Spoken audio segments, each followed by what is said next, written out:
and they're having a guest speaker at their inspirational annual banquet. He said, it's this high school football coach from Paradise High School. I said, that's a high school where the town burned down. He said, yeah, Bill, but the high school didn't burn down. The one thing that remained in the town was the high school and the high school football field. And Rick Prinz, the coach, is going to try to restart the football team and have a team in 2019. I said, that's crazy. How are you going to have a football team with no town? How's it going to be Friday night lights when there's no lights? So I called Rick and I said, I want to come up and see exactly what you're doing. The LA Times approved the story. They said, yeah, it's an interesting story that people everywhere, especially in Southern California, can relate to. So I flew up there to meet with the coach and meet with the players. And it's the spring of 2019. They had 101 players before the fire. Every player lost everything. They lost their homes. They lost everything. Every coach lost everything. Their homes, their cars, their memories, everything was gone. They were all living in trailers, in hotels, sleeping on couches. They lost everything. Everything was burned. So the team was down from 101 to 20. So they're in a makeshift airport hangar in Chico, California. The coach is on this field with glass strewn over it and trash and dirt clods, and it was a real mess. And they were going to have their first practice. And the players are all wearing donated sweats, donated shirts, because they had no clothes.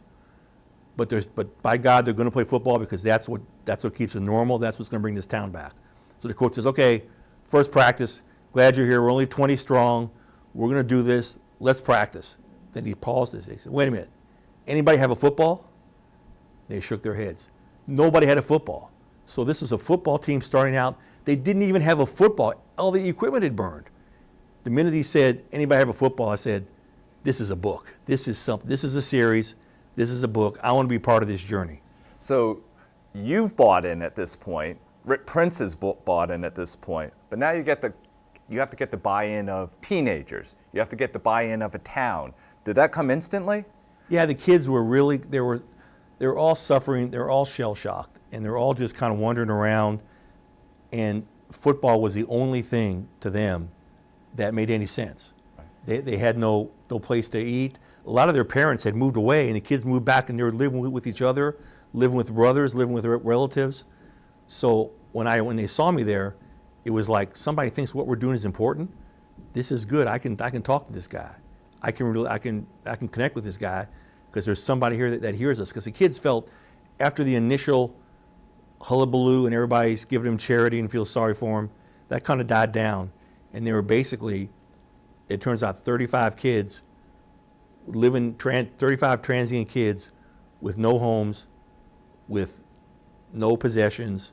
They just had a football. And here I was noticing them and talking to them, and they were happy. They were very happy to talk because, again, they were so happy somebody even cared about what they were going through.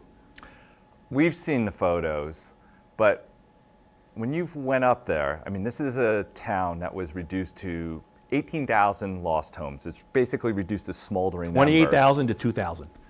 That's unbelievable, Chris. They just wiped it out.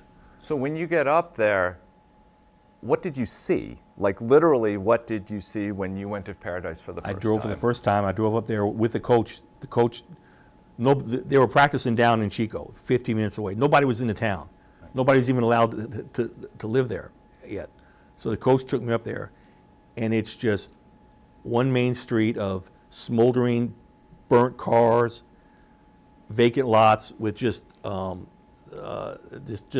fireplaces and chimneys, the only thing left, rubbles and bricks. There were still dead trees everywhere. Everything was black. Everything was smoldering. Everything was burnt. There was nothing there. And yet you drive around and there's this pristine football field. And I tell you, that's a sign. The football field survived. The scoreboard was melted. The bleachers were melted. Some of the banners were melted. But and all the advertising banners they had around the end zone, all those businesses were out of business. But it was still there as a football field. It was a chance to resurrect. It was a chance for rebirth. It was a sign. And I thought, this field made it. Damn it, this team's going to make it. This is your 6th book. Yes. If I'm correct. Thank you for knowing that. Well, you told me about like 5 minutes yeah, ago, you're right, so you're right. I pretended like okay. I've known this all along. Good.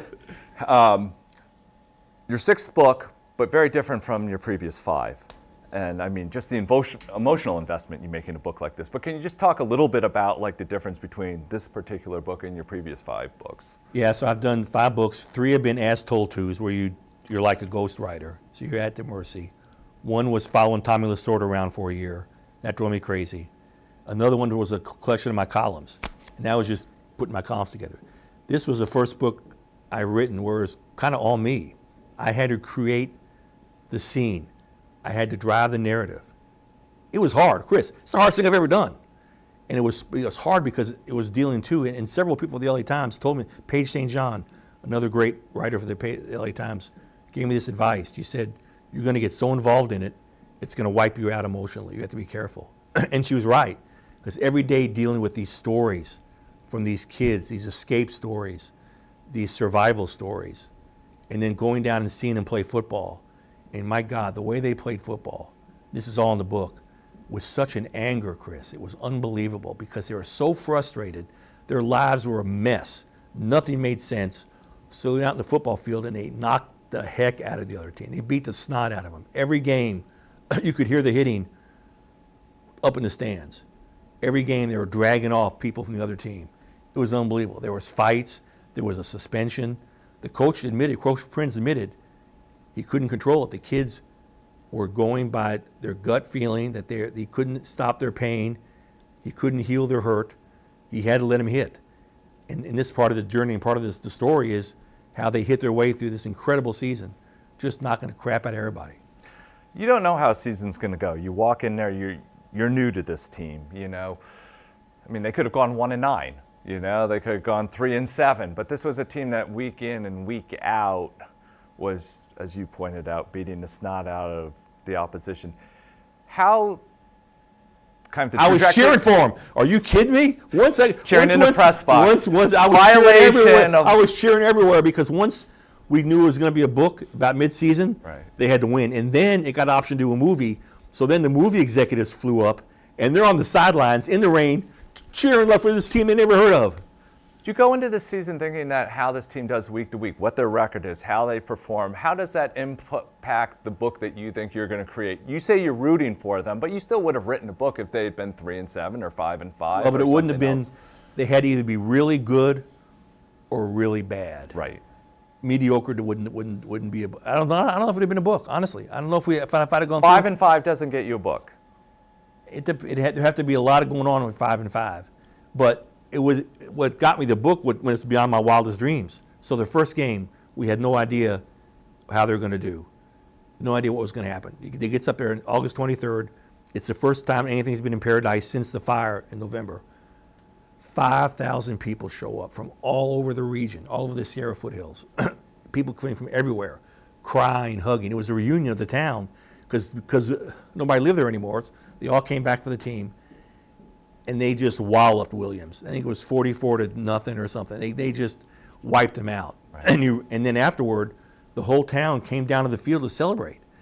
And then I realized, my God, this really could be something. And then they kept walloping teams, the week after week, because they were just more motivated. And I would talk to opposing coaches after the games. They'd be walking across to shake hands, and the coaches had these blank stares. They're like, we had no idea. We knew these kids were hurting. We knew they were frustrated, but we had no idea that they would play us so hard. We had no idea it'd be so emotional. They blew everybody away. That's really interesting about the idea that their record influenced even whether it was going to be a book, because I think back to Friday Night Lights, right? You know, it's an interesting analog here. That's a great. If you want to compare it to Friday Night Lights, go ahead. Well, think about it. It's a Friday Night Lights. It's about Texas football, but it's also about a successful Texas football Who's team. your favorite character in a Friday Night Lights TV show? Oh, jeez. Oh, Coach Connie Taylor. Britton. No, Connie Britton. No. Oh, Connie Britton, right. You like Coach Taylor? No, I like Connie too. You know, I remember, she was like, oh, hey, y'all. You know, you walk in there. It's like, you're a Coach Taylor guy? I like Coach Taylor. You know, Riggins. I like Riggins. I like the players. You know, it's kind of like the opposite of Succession, which is a totally different show than I'm watching now, where everybody is contemptible. There's nobody you can possibly like in Succession. I hate Shiv. Except for maybe Cousin Greg. But in Friday Night Lights, it's Greg, yeah. I can't think of, oh, you know what? I take it back. It's Buddy. You know, I hadn't really thought about Buddy? Oh, how can you not like Buddy? He's just such a great caricature of a booster. I'm going with Riggins. The bottom line, I'm going with Riggins, the character. Okay. Reagan's is tormented, tortured. So this book has a lot of Friday Night Lights in it, to get back to our subject here. Well, it's one of those questions you would ask Buzz Bissinger. It's like, what if the team he had covered had been 5-5 or 3-7? Does it become a book? Does it become, one of the most popular television series of the last 20 years? But, I never really thought. I just assumed once you committed to that book in March of 2019. No, I just assumed it was going to be a book. I committed to the book. Of how the season I committed to the book after the first game, I think, or second game, and I think they were betting big that it was going to, because don't you agree? If they were 5-5, it wouldn't have been as great of a story. No, it certainly wouldn't have. But I also wouldn't have thought it would have impacted whether you did the book or not. Yeah. Once you sign a contract, but we'll see. I'll see. Luckily, that never crossed my plate, because they were so good and so overpowering, and the story was so emotional that it was amazing. Well, let's talk about the writing of the book. Stylistically, the prose is very different from your columns. I know what you're getting at, Chris. Long paragraphs. Yeah, I'm actually more than 3-sentence paragraphs. My favorite 10-line paragraphs. My favorite letter to the editor of the LA Times after all these years was somebody who wrote, "Dear editor, period, new paragraph. Please tell, period, new paragraph. Plaschke, period, the meaning, period, new paragraph, of a paragraph, new paragraph." People make fun of my short paragraphs. I write like that because, as you can tell right now, that's how I talk. I talk in spurts. I talk fast. I talk quick. Bam, bam, bam. I think I write like I talk, and I encourage everybody to do that. And I think people read as they hear, and they hear in short bursts. A book is different. I'd have gotten, my editors at HarperCollins would have killed me if I'd have had a bunch of one-word paragraphs. But because I think a book, you have to create more of a scene. It moves a little slower. It's not bam, bam, bam for 80,000 words. It's more, up and down in the roller coaster. So I wrote many. I have actually paragraphs that have 4 or 5 sentences in them, which is unbelievable for me. Is that an adjustment? Is that a strain on you to actually have to kind of really, you're not changing your voice, but you are changing your style. I had to calm down. Yeah. I had to slow down, and I'm used to writing fast, although people who ask my editors how I do on deadline, how fast I write. But I'm used to writing quickly. And also the hard thing is I'm used to instant gratification. I'm used to writing a story. In our business, you write a story, you file it at 10 o'clock, it's on the web at midnight, it's on the front porch at 6 a.m., and people are talking about it. This, I had a year and a half before anybody read a word of it.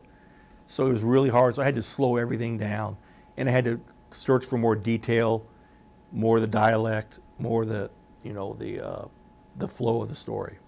I arrived at the Times about 3 or 4 months into the writing, after you had started writing, maybe even a little sooner than that. I know we kept you pretty busy through the year 2020 as you had to write this book. But you gave me time off. We did. Well, we didn't really feel like we had a choice, but we were happy to give you the time off. Yes, you did. And the fruits of giving you that, Well, that you gave me a month off. Yeah. I could have used 6 months off. I should have taken 6 months off. Okay, so when you have time to focus on the book, I have a friend who's a screenwriter who just needs, just to be able to focus on the book. He will literally take a belt and strap himself. I've done that before. Are you serious? My first book, I strapped myself in a chair. I wrote a book about Chuck Knox when he was the Seattle Seahawks coach. The book was actually a bestseller. It did really well. I strapped myself in a chair literally for like 6 hours at a time. I can't believe you did that. Well, maybe it's a big thing in your writers' community. I guess. Wow. That's the first I've heard it besides me. He's also a Southern California guy. Maybe it's a Southern California writers thing. But did you do something similar here? Like, how did you have a routine? Did you or was it a little bit more scattered? Probably more scattered throughout the course of the year when you were doing 3 columns a week for us. But when we give you that month, 6 weeks off, was it every day? I'm up at 6 a.m. I'm going to sit in this chair. I'm just going to write for 3 hours. I'm not going to go to bed until I've written 2,000 words on this particular day. Well, first it was I used my girlfriend Roxy's a lawyer, big time lawyer. She would come and sit in the kitchen and work a half a day, and I'd be in my office working, and that made me stay there. I couldn't leave because she was on me. Get back in your damn chair. Stay in that chair. So after she got tired of being my monitor, so then I would basically stay up all night, sweating in bed, worried about writing, get up at 6 a.m. and just start writing. Write for 3 hours, then go to work, and then write again from 10 o'clock to midnight. I couldn't go to sleep for a year if I hadn't written something that day, because it was so, it's a weight on you. It's like it's really difficult. And I love these kids and I love this story, and I'm so honored to do it. But it was really hard. It's a real struggle. I don't think we should overlook the fact that along the way you also had COVID. Yeah. So that was try calling the editor and saying, well, my column, the book's due in a month, but I've got COVID and I can't go out of my room. So that threw me off. And that was also hard because I was going to go. I'd made many visits up there. Once COVID hit, those visits had to stop for a while. So everything kind of slowed down. But the HarperCollins people were really good about it. They were really understanding. You know, everybody understands COVID. So it was a nightmare, but I got through that. And I think it also helped me, gave me more empathy to what these kids were going through. Because I was feeling terrible, and these kids felt terrible every day of their lives. I mean, these kids were PTSD. They're suffering even now. And I think having COVID and having realized how scary it is. I mean, if you have COVID, you go to bed and you think, if I'm sick, what do I do? If I'm not going to the hospital, or I'm going to die. And then there's nothing doctors can do for you. So COVID's very scary, and I wrote about that. So that kind of gave me even more empathy for these children and their struggles. Yeah.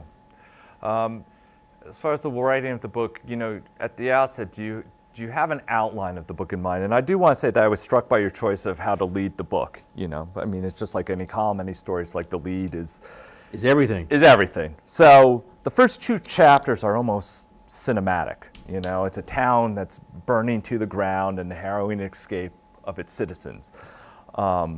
Did you know early on that this was how you were going to lead the book? This was what was going to pull us in, and that was going to be kind of the launching for the entire book? I think leads and endings are really important. Can I read the ending of my book? Please. It's a one-word ending. Wait a minute, I don't know why I'm looking, I know what it is. Amen. That's the last word of the book. I knew how I was going to end it, because the book is like a sermon. The book is like it's like preaching. It's like it's like a church going experience. The way I decided to lead it was, the whole thing started with a fire, and these kids and these coaches, among 28,000 residents, had to get down. The fire hit at like 8 o'clock in the morning. They had to get down the mountain before they all burned to death. And I wrote about their journeys. That's a whole journey. Their whole journey started.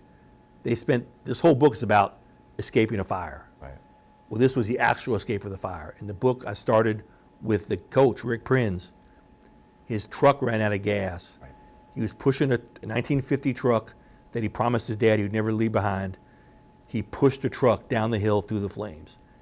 And then I believe the next chapter is one of the senior middle linebacker was stuck up by himself. Just got his driver's license.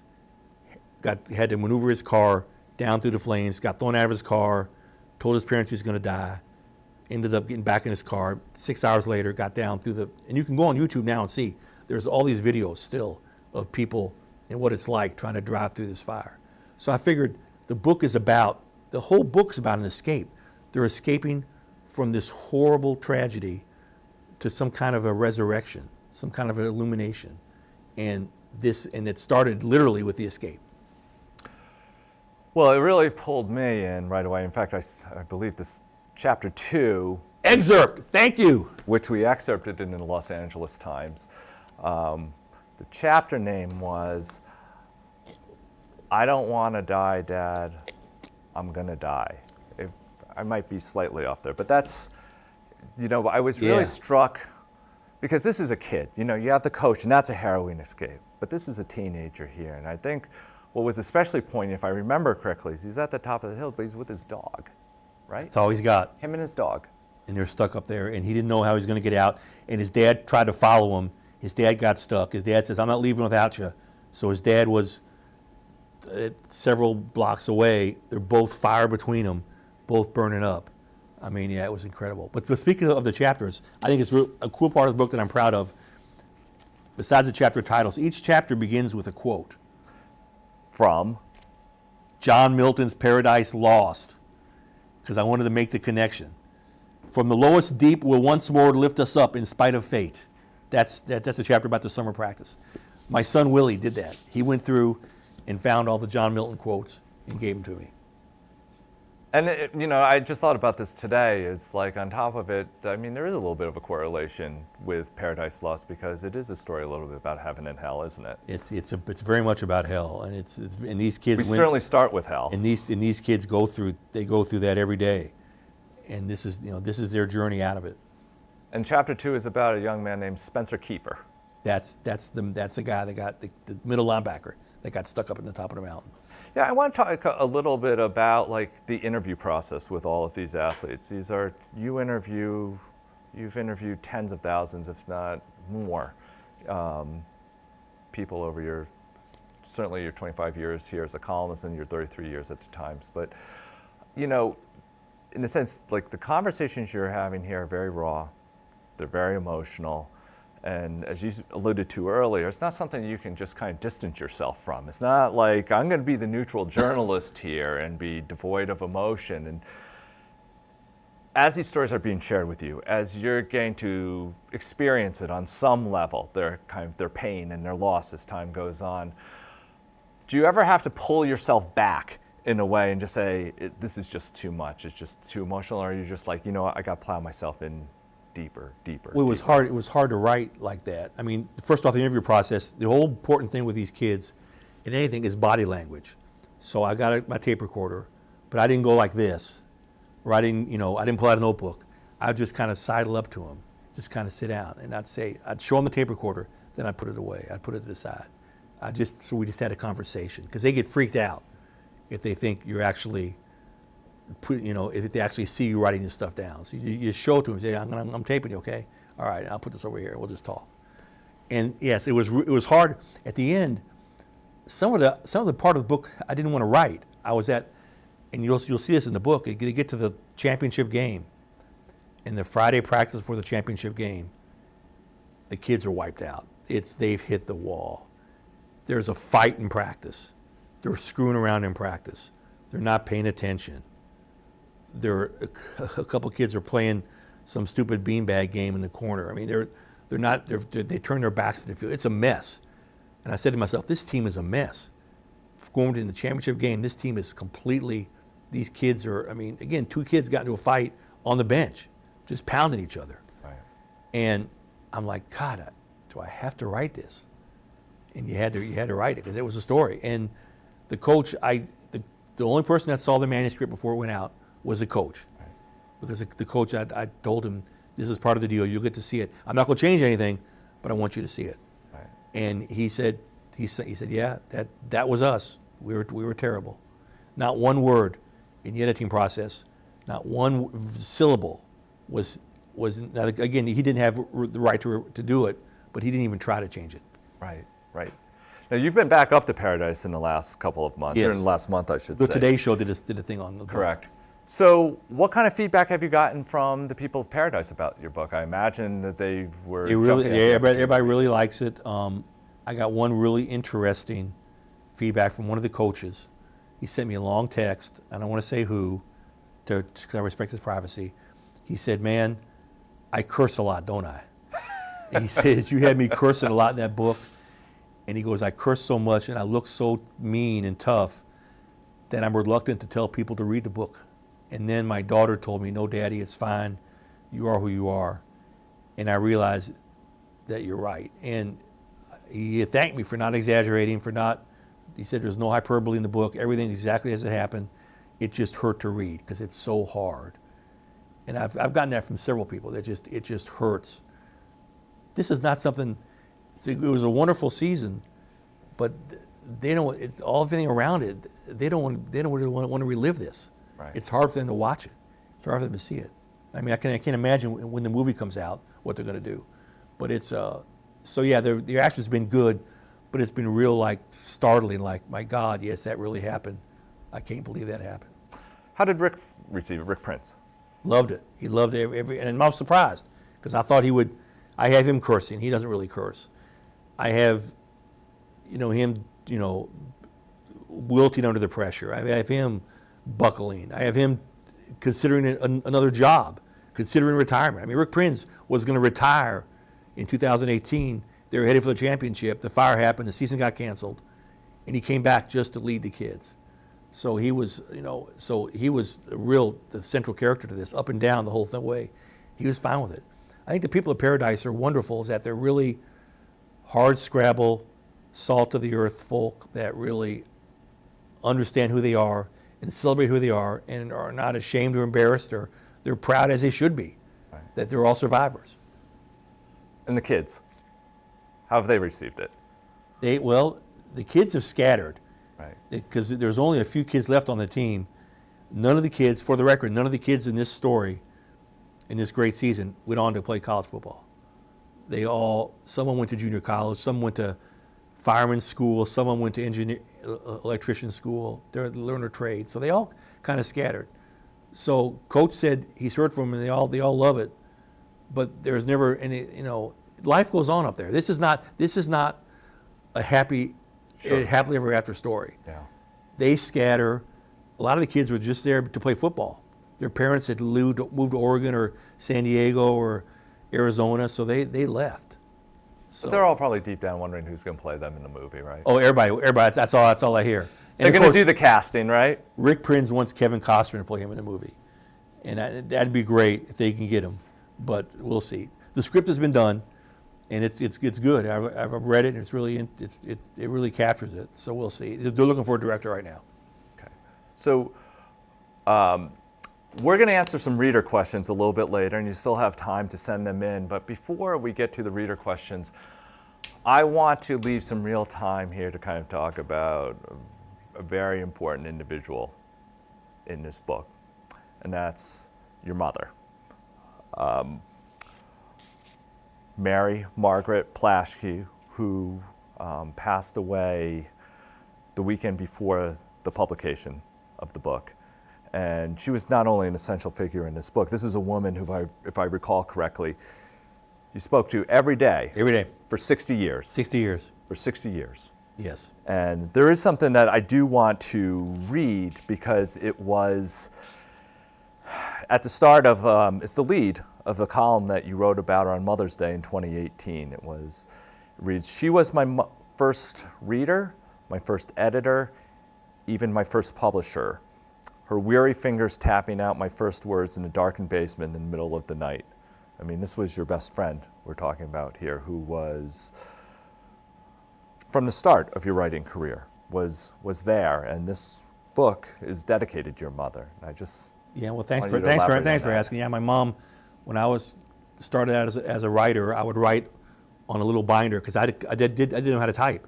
I was in 8th grade. She would take my stories, type them up on the IBM Selectra typewriter, type them up, middle of the night, take them, put them in an envelope, drive them over to them, put them in the mail slot of the weekly newspaper in Louisville, Kentucky, and it'd appear 3 days later. It was like a miracle. I mean, she did all this for me. So she, during the process of the book, I talked to her every day for a year. How's the book? How's the book? Finish the book. How you doing, Mom? Don't talk about me, finish the book. Let's talk about your bridge game, Mom. Talk about the bridge game tomorrow. Go write a chapter. She was on me to finish the book every day. And then, damn it, it seems so unfair. The book comes out, and she never saw it. She died before she saw it. And I wrote the dedication page to her, and it was a big surprise. And I was going to make a big deal about being home at Christmas, seeing her. For the marvelous Mary Plaschke, thanks, Mom. That's the dedication. That's the entire dedication page. She died before seeing it. So that breaks my heart. But I think that she knows she wrote this book. I mean, she was behind me the whole way. I mean, she's the kind of person, if you're talking to someone and you both say something at the same time, she'd always say, "Oh no, you first." She was always you first. And so she was me first on this book. And Paradise Found I found it in my relationship with my mother. And I encourage everyone, go hug your mom, You know, my mom was 90. She lived a great life, but you never know. And always had an encouraging word for you.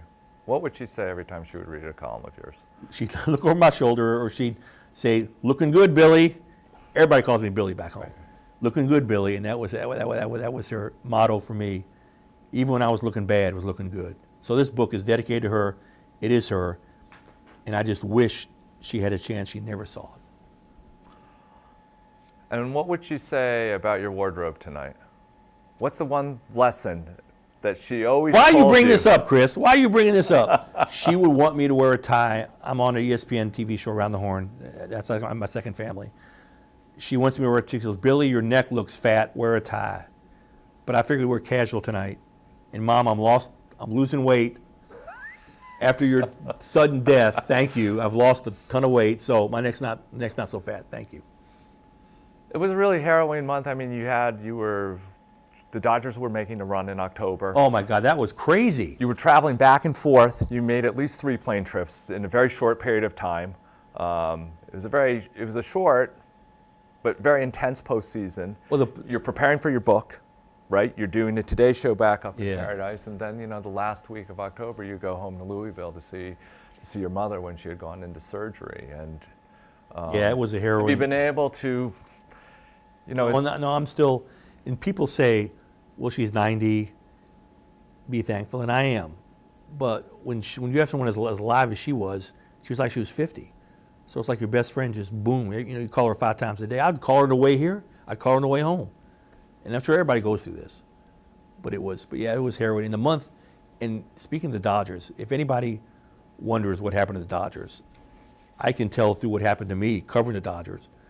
The San Francisco Giants series wiped them out. Right. It wiped me out. It wiped all of us out. I've never been in a more emotional series, writing more emotional columns than I have for that series. And I think the Dodgers never recovered. Think about it. So you talk about how emotionally wiped out you were by Game 6 of the NLCS. What if they had advanced and they went 7 games with the Astros? What would That would have been what crazy. would they have had left? Yeah, nothing. They were done. They were cooked. Right. And you knew from the Braves' first 2 wins on walk-offs, Dodgers were cooked. And you being from the East Coast would know more about this than I do, but I've heard that Yankees Red Sox, when they play each other, the next week they're all wiped out.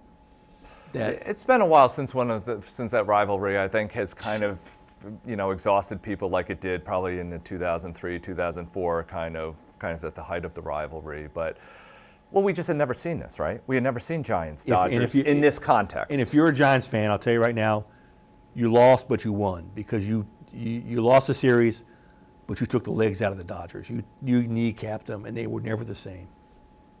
So, getting back to your mother, and getting back to your early days of writing, when you're writing for, what was the name of the local paper? Was it Jeffersonian? The Voice Jeffersonian. Voice Jeffersonian in Louisville, weekly paper. Little League Baseball. I grew Bowling up, scores. my father's a newspaper editor, and so I grew up around newspapers, and I kind of had an idea, like someday I'm going to work, if I'm lucky, I'll work for the San Jose Mercury News, or I'll work for the Miami Herald. These were places that the Orange County Register, these were places that I really wrote down as a teenager, Oh, that that's cool. someday I wanted to work there. When you were growing up, Louisville, Kentucky, in the 60s, it seems to me you knew you wanted to be a journalist, but did you have kind of a specific path in mind? No, all I wanted, I grew up, you can probably tell this now because I talk so fast, I stuttered really bad. So I couldn't connect with people. The only way I could do it was through my writing. So I went to high school, to a big high school. I was a new kid in high school, come from a small private Catholic grade school.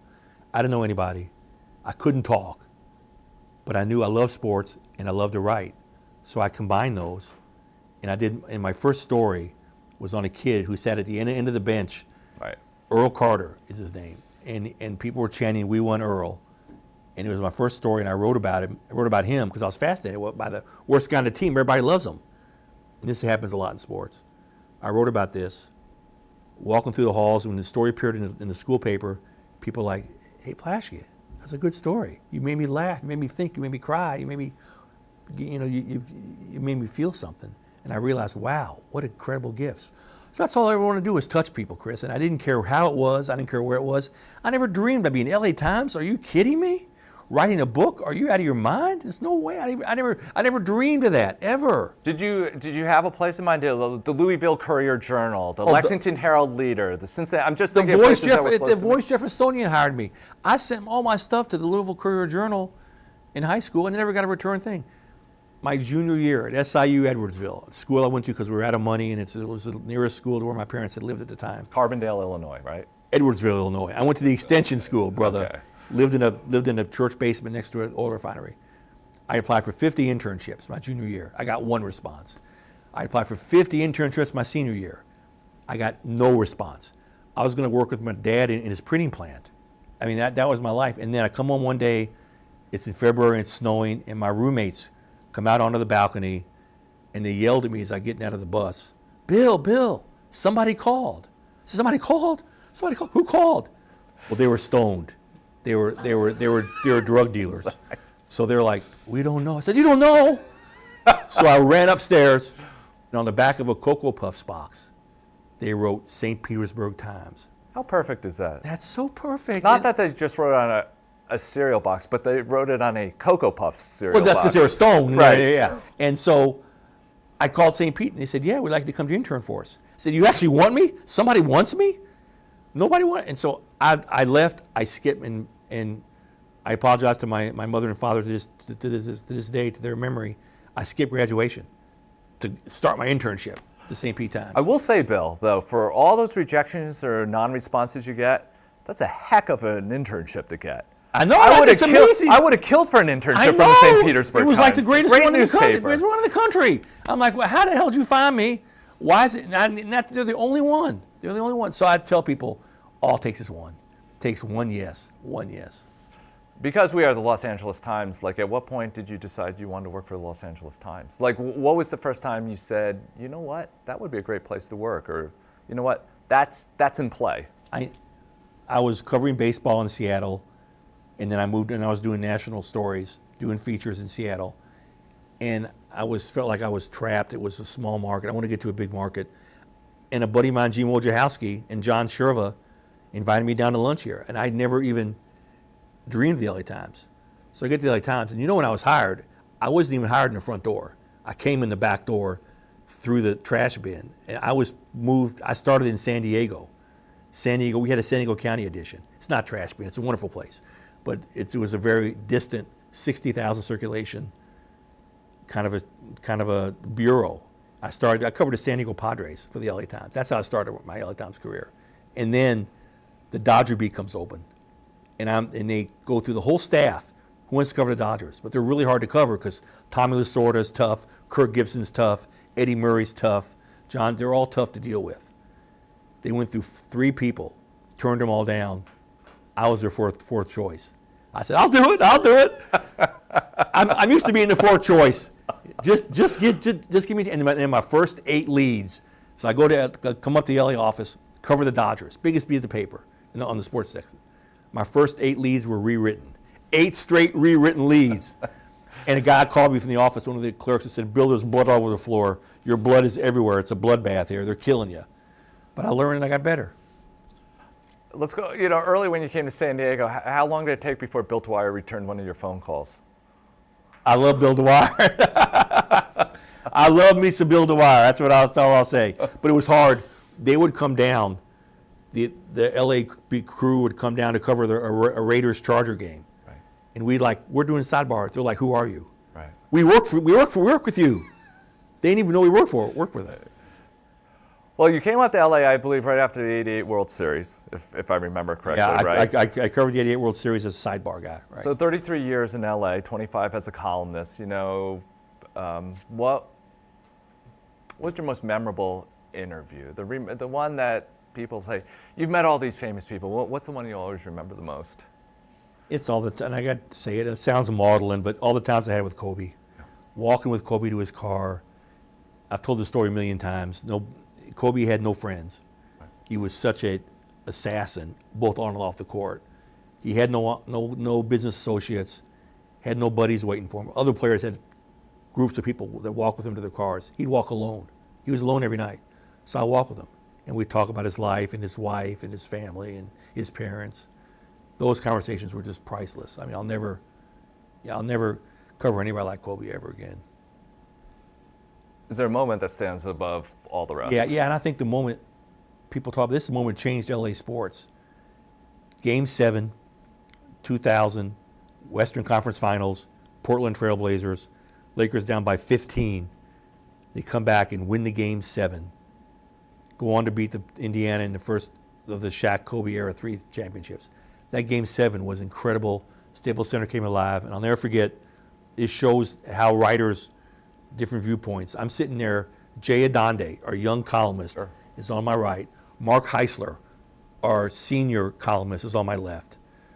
The Lakers are coming back, down 15, down 10, down 3, down 2, down 1, and then Kobe has a alley-oop to Shaquille O'Neal. It's the most famous alley-oop in Sure. Laker history. The place goes crazy. Adonde jumps in the air. Whoa! Mark Heisler, knowing he has 2 more weeks of work left, goes, oh! So Adonde's in my lap, and Heisler's next to me like this, oh. And what are you? I was stuck between them. I was amazed. I screamed now.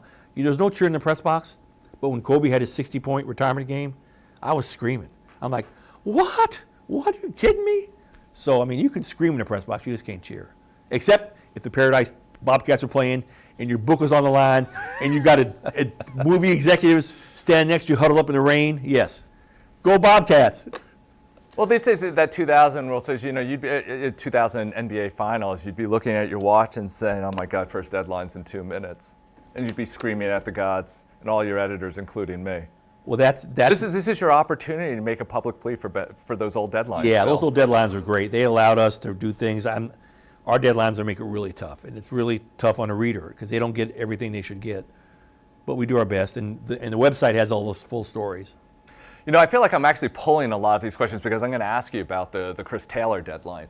But this is stuff I should say that you covered in a very good podcast that I listened to, the Press Box podcast by a great one that Brian Curtis and David Schumacher do. It's fantastic, where you talk a lot about, I believe the segment was called How to Be a Columnist. Was it really? I believe it was like How Can to you Be imagine a Columnist. them asking me how to be a columnist? I'm honored to hear that. I would never dream that would ever happen. You shared a number of these stories, so I feel almost compelled to give credit to that podcast. But the Chris Taylor thing is, we're talking a little bit about the craft of, this is called Ask a Reporter. That's with those early deadlines. We go to ninth inning. It's probably about 9:15, and our first deadline's at 9:30. 9:30. And you say it was 9:28. I think it was 9:26, but we'll say it was 9:28. So you start that ninth inning, you've probably given up on the fact that this game's going to end by first deadline. And then this gift kind of falls in your lap. Freaking out. I have 2 columns written. Right. One if they lose, one if they win. And this is big because if they lose, their season's done. Right. If they win, they're going to play the Giants. Right. So it's 2 unbelievable. You have to be passionate about both things. Very hard to do. And we're sitting there, and I'm saying, what do I send in? If the game is tied, I just send in a play-by-play. And it's terrible, and you never want to see it the rest of your life. And then all of a sudden, boom, I still can hear the ball hitting his bat. I can still hear the crowd. Chris Taylor goes deep, game-winning walk-off home run. It was like from the gods. It was unbelievable. The place was shaken, and all I can think of was, I'm going to make deadline. I'll be damned. 2 minutes and you made deadline. Well, we promised that we were going to leave some time for reader questions or listener questions. And Are there any? Be honest. there are. I've noticed. Are they real or did you make them up? Nope. These are real reader questions. Okay. Donna's nodding in the background. Okay, good. This is a question actually I have. What's going on in Paradise now? How was it going back? You alluded to this a little bit before. I just talked to the coach. I mean, how's the team? Are they still a Well, powerhouse? I call the coach at 5 o'clock on a Wednesday playoff week. He answers the phone. I say, Coach, should he be coaching the team? Nah, the defense is working. I'm just don't worry about offense. I'm good. What do you want? After COVID, they had an abbreviated COVID season. This season, they're 9-2. They're in the sectional semifinals. They're headed toward a rematch with the team they played for the championship in the book next week. So Paradise football has come they've ridden the momentum from the book and from that season, and they're very good again. I guess we know where we're going to send you next weekend. No? I don't know. Go back up there? Yeah, but there's a big chance if the team loses, that's not a great story. Here's a question about Spencer Kiefer. And I should say Spencer Kiefer was the subject of our excerpt that ran in the LA Times at the end of October on Halloween, I believe. And you can read it at latimes.com. And the reader asks, what happened to his family? They rebuilt their home, and they're one of the few that came back to paradise. They worked real hard. They rebuilt the home. The dream home, if I remember yeah, correctly. Yes. They rebuilt it, and they're back there now. And in fact, he even texted me a picture. Great key for the dad. So he's back there, and Spencer is in trade. He's working as an electrician, I believe. So he's got a great future, and they're real happy. And yeah, so they're one of the few that were able to use the insurance money and rebuild. Not many did. The coach Prinz is one of the few whose house survived the fire, but smoke damage, couldn't get in for 3 or 4 months. So he thought, they stayed there. Everything is great. A month ago, a giant tree that had burned, that was burned out, fell in their house, cut it in two. He's back in a hotel. I think it's worth kind of, for people who haven't read the book, it's just, we didn't talk about this earlier, with this particular wildfire, this wasn't something that just kind of crept up on the town. I mean, this was just one morning, people weren't expecting it. PG&E blew a fuse. They've been sued. They paid millions. I mean, that's fact. They admitted it in court. And out of nowhere, they've had fires before there, but never had one that swept through the town like that. Some people were really calm about it. That's why people didn't leave right away. They didn't think it was anything serious. Then it was just boom. The flames just engulfed them on both sides. And the main road down through the town, flames on both sides, propane gas tanks exploding, cars exploding, and 86 people died, mostly senior citizens that couldn't get out of their mobile homes or get out of their woodsy homes. So it was just such an incredible tragedy. And you would think, why would anybody want to move back there in the first place? Well, that's a good question. You talked about how the football team went from, about 101 players to 20 some odd? 20 some odd.